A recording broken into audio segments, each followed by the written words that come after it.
ओम बगलामुखी गदाधारिणी नमः। माँ बगलामुखी के प्रिय साधको दर्शकों सभी को नमन। माँ बगलामुखी की कृपा प्राप्ति के लिए मंत्र जप साधना अवश्य है। जीवन में समस्याएं बहुत आती हैं। कुछ समस्याएं ऐसी होती हैं जो आपको तनाव दे देती है, मानसिक तनाव देती है, आर्थिक स्थिति भी खराब कर देती है। कुछ समस्याएं कोर्ट कचहरी में व्यक्ति को पहुंचा देती हैं। कुछ समस्याएं ऐसी होती है जो ना चाह करके भी व्यक्ति को घेर लेती है। वो कहीं ना कहीं व्यक्ति के जीवन में बाधक होती है।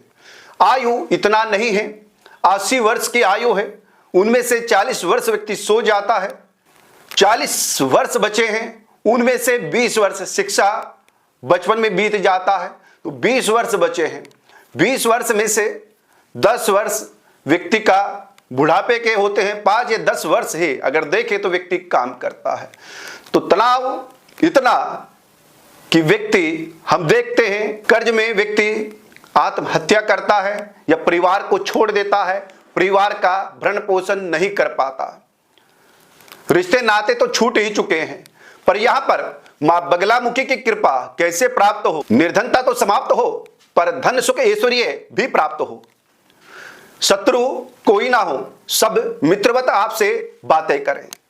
सब आपके पास, आपके आसपास ऐसा ओरा हो, ऐसे व्यक्ति हो जो खुश रहे, प्रसन्न रहे। क्योंकि जैसा ओरा आपके आसपास होता है, जैसा व्यक्ति आपके साथ रहता है, वैसा ही आपका मन भी बदल जाता है। तो यही देवी से प्रार्थना करनी है। देवी से प्रार्थना किस प्रकार से करें? न ग्रह पर ध्यान दे, न किसी और पर। भूत प्रेत हो, ग्रह पीड़ा हो, सब समाप्त हो जाएगी। पर चाहे कि 2 दिन में हो, संभव नहीं। उसके लिए आपको यह नियम पालन करना है। इस नियम का पालन करने से आपको जो आनंद की प्राप्ति होगी, जो सुख की प्राप्ति होगी, जो समस्याओं का निदान होगा, मैं वर्णन नहीं कर पाऊंगा। उस स्वतः आप अनुभव करेंगे। यह अनुभव करने का होता है। मंत्र जब कार्य सिद्धि कुछ नहीं, कार्य सिद्ध तो अपने आप हो जाएगा। पर यह है कि जब आप जपने लगते हैं, जो अनुभव होगा, धन ऐश्वर्य स्वतः ही आने लगेगा। आप बिल्कुल भी मांगे नहीं, मांगने से ज्यादा प्राप्त होता है। आप कम मांगते हैं, देवता अनंत कृपा है, देवता बहुत कुछ देता है। यहां पर महाभारत समय में एक तरफ नारायण श्री कृष्ण भगवान थे, दूसरी तरफ उनकी अक्षौहिणी सेना। तो दुर्योधन ने देखा कि अकेले निहत्ते, इनकी क्या आवश्यकता, ये क्या करेंगे। उन्होंने कहा कि मुझे सेना दीजिए, कम से कम लड़ेगी तो सही, भीड़ दिखेगी तो सही। पर अर्जुन ने कहा कि मुझे सेना नहीं, मुझे प्रभु आप चाहिए। तो देखिए, देवी की शरण में जब व्यक्ति आ जाता है तो समझ लीजिए संकट अपने आप टल गए। आप धन या देवी, 2 चीजों को तोलिए। किसको चाहते हैं? धन प्राप्त करना चाहते हैं, देवी की कृपा। मुझे लगता है देवी की कृपा प्राप्त कीजिए। देवी की कृपा प्राप्त हो गई, धन स्वतः ही आपके पास आ जाएगा, जीत आपकी निश्चित हो जाएगी। तो यहां पर आपको देवी कृपा प्राप्ति के लिए रात्रि के समय प्रतिदिन 10 से 12, 2 घंटा या 10 से 12 के बीच में 1 घंटा, 1.5 घंटा, जितना आप निकाल सके।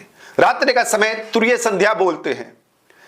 जैसे 3 पहर होते हैं, 4 पहर होते हैं, ब्रह्म मुहूर्त, मध्याह्न समय और संध्या काल। तो रात्रि मध्य को तुरीय संध्या बोलते हैं। तो 10 से 12 के बीच में 1 घंटा, स्वा घंटा, 1.5 घंटा आप मां बगलामुखी के मंत्र का जप और ध्यान लगाइए।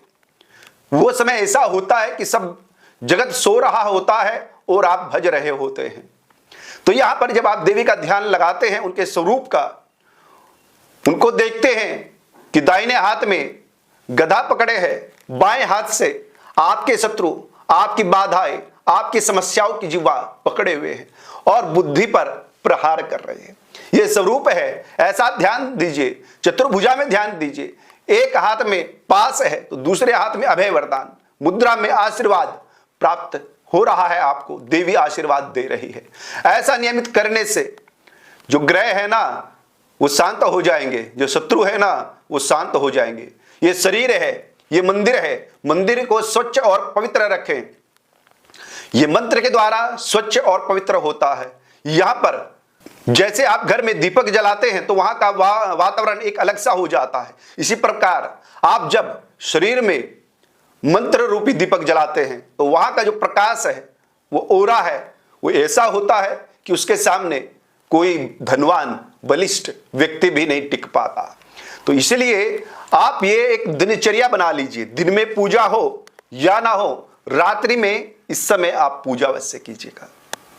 तो आप देखिएगा धीरे धीरे ही सब समाप्त होता जाएगा और शिक्षा हो, नौकरी हो, इंटरव्यू परीक्षा कामयाबी मिलेगी।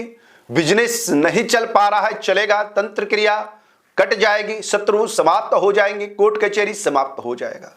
मां बगलामुखी सर्वानंद करी है तभी तो आनंद प्राप्त होगा, भक्तानंद करी है तभी तो भक्त आनंद में रहेगा। देवी सभी में व्याप्त है, कहते हैं सर्वरूपमयी देवी, देवी सर्वमयम जगत। इसलिए 2 घंटा मात्र ध्यान आप लगाइए, साधना कीजिए। 2 घंटे में से 1 घंटा भी पर्याप्त है, पर प्रतिदिन आप कीजिएगा, तब आप देखेंगे सफलता निश्चित आपको मिलेगी। हमसे जुड़ने के लिए चैनल को सब्सक्राइब कीजिएगा, वीडियो को लाइक और शेयर कीजिए। और किसी प्रकार मां बगलामुखी यज्ञ करना चाहते हैं, साधना कराना चाहते हैं, अनुष्ठान कराना चाहते हैं, हमसे संपर्क कर सकते हैं। जय माई की।